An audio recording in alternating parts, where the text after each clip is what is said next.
Welcome back to another live and amplified special episode of the Hoedown Showdown. I'm your host, Tom Quiet, and we are here live at CRS. We got another special guest with us here today. We got Tyler Reese-Tritt. How's it going today? It's going good. How are you doing? Doing really well, all things considering. Yes. But excited to have you on.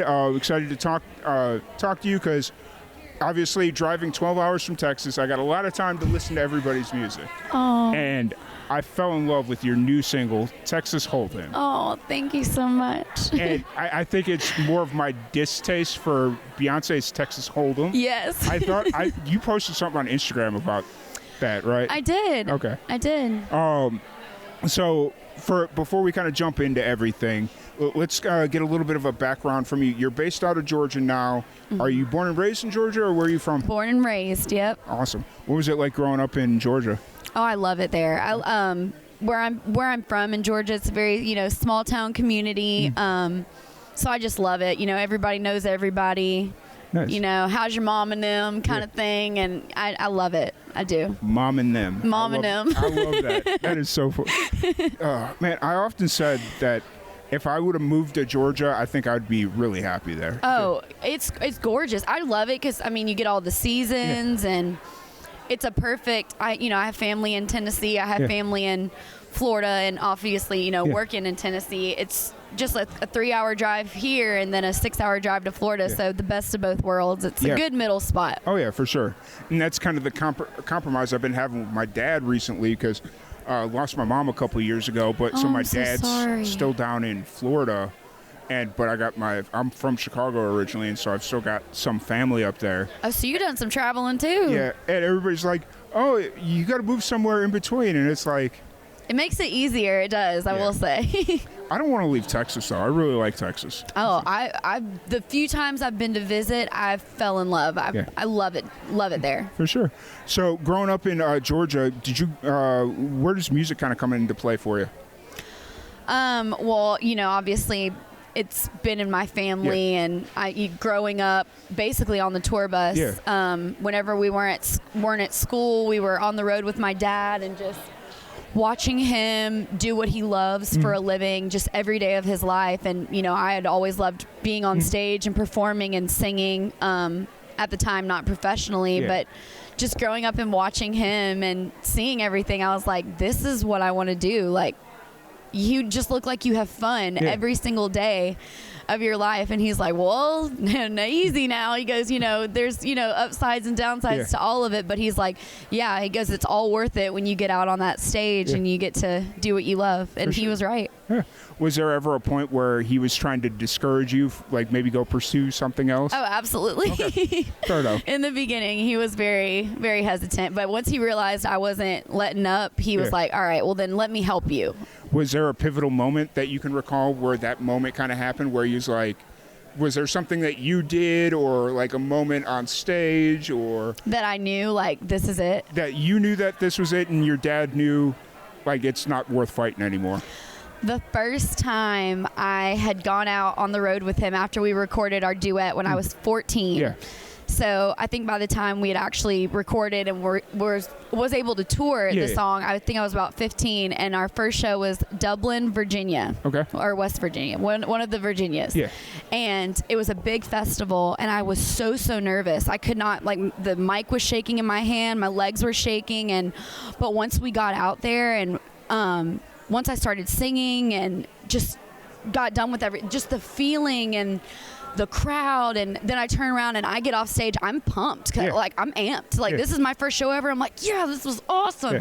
And I turn around and I look, my dad's crying, the whole band's crying, all these grown men are like boo-hooing, and I'm like, was I that bad? And they're like, no, but we just seen you, since you were just a little bitty thing, and now here you are, like, we always knew this is what you're gonna do, and now you're doing what you love. And I think that moment was just such a big moment. It clicked for everyone. Like, I already knew, but like getting up there and actually doing it was such a game changer for me. For sure. And so obviously getting exposure early on was a huge influence, it seems like. Yes. When did you kind of start to realize that you could write, or has that kind of just always been there? It kind of always had been there. I'd always had ideas and just song titles or whatever pop in my head, and I'd be like, Dad, is this normal? And he's like, oh yeah, totally. He goes, what I would do, he goes, I'd keep a pen and paper by my bed, and just write down, wake up in the middle of the night if you have a dream or whatever, and you just write down your thoughts. Well, now we have our cell phones, so I just whip out my phone, and I have a whole notes section, just nothing but lyrics and titles and ideas. So I knew pretty early on. Okay, fair enough. So let's jump into your new single. When did it officially drop? Texas Hold'em. I believe it was September of last year. Okay, so you got your new single out. What can you tell people if they haven't had a chance to hear it yet? What can you tell them about? It definitely pulls on your heartstrings. It's about that love that you had, that maybe you wanted it, but it wasn't the best for you, and you can't really let it go, but you have to, and really brings back that I'm such a 90s country girl, so I feel like my style is very 90s meets now, and that song does a really good job of bringing that feel. Fair. I had to get used to 90s country again because I didn't grow up listening to country music. Like, it just, growing up in South Chicago, it was... wasn't really prevalent. Like maybe the Dixie Chicks, but that was about it. I love the Dixie Chicks. Or the Chicks, right? Yeah, the Chicks. Yeah, what they're called. The Chicks. So it wasn't really a thing, and it wasn't until I started doing all this that it was like, okay, start getting back into country music. And I had some friends that would introduce me to your dad, and then like Dwight Yoakam, and just like name any iconic country singer, and like that's what we were drinking to on Friday nights when we were in college. I love and then that. Started getting into more of the niche stuff, like when I moved out to Texas, like the Texas Red Dirt stuff. Yes. Oh, that's some good music right there. Oh, it's a thing of its own. It's pretty awesome. So, so as you kind of look into 2024, obviously we're at the end of February. Yeah, end of February. Just crazy. Right. What's 2024 looking like for you? Are you writing right now, recording? Where are you kind of at?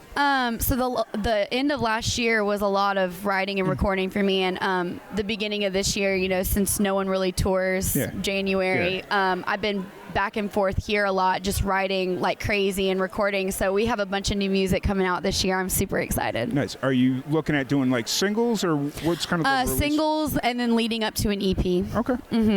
Cool. It's always kind of an interesting strategy right now with Spotify. It's definitely made it crazy and different.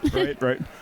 So with all that kind of happening, I'm assuming you're playing shows pretty consistently, or? Yes, we got a lot of shows. Coming up. We just recently booked a tour called the Raising the Roof Tour, and it's a bunch of Tin Roof, the Tin Roof gigs, just in different states. So I'm really looking forward to that. It's going to be fun. Nice. That actually sounds really like a really cool idea. Like if you got a venue that's kind of franchised or whatever, it'd be like Denny's doing. Like, oh no, literally, like go play at all the Denny's. Like, and I would totally do that. I love Denny's, but they came up with the idea for Tin Roof, and we just start, and I think our last Tin Roof gig is going to be the Tin Roof down here in Nashville. So just to all wrap it all up, I was like, that was a really good idea. Nice. That's cool. Are you excited about that? It seems like you are. I'm super excited. Yeah, it's going to be fun. Nice. And so then just kind of outside of music, when you have an opportunity to relax or whatnot, what are some of your hobbies outside of the music? Oh gosh. Well, I'm going to sound like a really old lady right now, but usually because I'm always just going, the second that I have to just put my comfy clothes on or my PJs and just sit on the couch with my dog or hang out with my friends, my family, and just chill and watch TV, maybe go get something to eat, because I'm a foodie. I do love going to different restaurants and stuff, but anything really just like chill. And fun, obviously, but usually I'm just always going. So anytime I get some quiet time, I'm usually just wanting to chill. For sure. You got to shut off the sensory overload. Yes. Because it's like after this weekend, I'm probably going to go sit in silence for a minute. Lock myself in my bed, I'm good. I'm good. I'm good with human interaction for at least another week. Right. Go on my drive home. I'll just sit in silence and just enjoy it. I've noticed. Okay, I have never done that, and I've noticed the last few times, like just after having like maybe a really busy day or a really busy week. And I don't do it on purpose. I didn't even know I was doing it. I thought it was crazy when other people would tell me that they're like, oh, yeah, I just drive home in silence. I'm like, complete silence? I'm like, not even a podcast or nothing? Yeah. And I've been catching myself doing that. Like, I just don't turn on the radio. I don't turn on nothing. And it's just silence. And it's so nice and relaxing. It is. It's one of those things where, like, I'll not notice that my iPhone didn't connect to the car. And it's just like, I get home and I'm like, I just literally drove home in silence, and I don't realize. And I don't, you don't, because it's so peaceful. And I mean, I think your brain's just taking a breather, like taking a break. And especially when you're coming home from like work or something, it's such a routine thing where it's like you're not really thinking about where you're going. No. So it's crazy. So if anybody wants to check out your music, any upcoming shows, interact with you on social, all that fun stuff, where's the best place to find you? Instagram, Snapchat, Spotify, Apple Music, Tyler Reese Tritt. Yep. Nice. Awesome. Well, I really appreciate you taking the time to sit down and chat with us. Before we wrap this up, though, what's one piece of advice you have for the young musicians out there? Find your sound, find your audience, and just stick to it. Don't lose yourself in all the craziness. Stay true to who you are and have fun. Don't take yourself or everything too seriously. Yeah, I 100% agree. 100% agree. Well, once again, thank you so much for joining us. I really appreciate it. Thank you, everybody, for tuning in, and we will catch you all later. Thank you so much for having me.